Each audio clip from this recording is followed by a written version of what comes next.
अस्सलाम अलैकुम।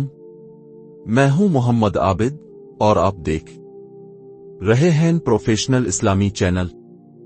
आज की हमारी सबक आमोज कहानी है नियत का सिला, एक सच्ची इस्लामी कहानी जिसमें है इखलास, कुर्बानी और अल्लाह पर तवक्कल का अजीम सबक। कहानी शुरू होती है मदीना मुनव्वरा के करीब एक बस्ती में जैद नामी एक नेक दिल किसान रहता था।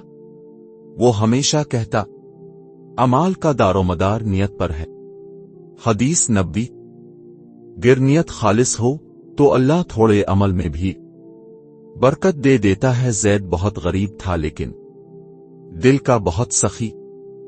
वो हर फसल के बाद अपनी थोड़ी सी पैदावार में से जरूर कुछ गरीबों को देता। फिर एक साल कहत आ गया, जमीन बंजर हो गई, बारिश राख गई थी।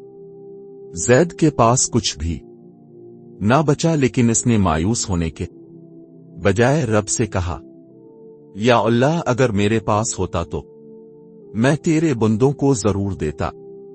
मेरी नियत तो देख। इसी रात ख्वाब में एक बुजुर्ग आकर कहते हैं, ए जैद, सुबह सूरज निकलने से पहले पहाड़ी के पीछे जाना, रब का इनाम तेरा मुंतजर है। सुबह जैद गया तो वहां एक चश्मा जारी था और एक थैला पड़ा था। थैले में सोना और एक चिट्ठी थी। ये इसके लिए है जो दिल से देना चाहता है, चाहे इसके पास कुछ ना हो। अल्लाह। जैद की आंखों में आंसू आ गए। उसने सिर्फ थोड़ा सा सोना लिया, बाकी सब गुर्बा मैं बांट दिया, क्योंकि वो जानता था जिसने खालिस नियत से अल्लाह की राह चुनी, अल्लाह इसे कभी खाली नहीं लूटा। नियत सब कुछ है, अगर दिल साफ हो अमल का वजन बढ़ जाता है।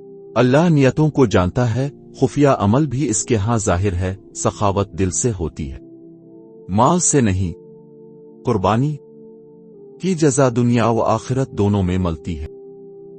अगर आपको ये वीडियो पसंद आई हो तो एक लाइक जरूर करें, अपने दोस्तों के साथ शेयर करें और हमारे चैनल को सब्सक्राइब करना ना भूलें, क्योंकि आपकी सपोर्ट ही हमारा हौसला है। मिलते हैं अगली वीडियो में, तब तक के लिए अल्लाह हाफिज।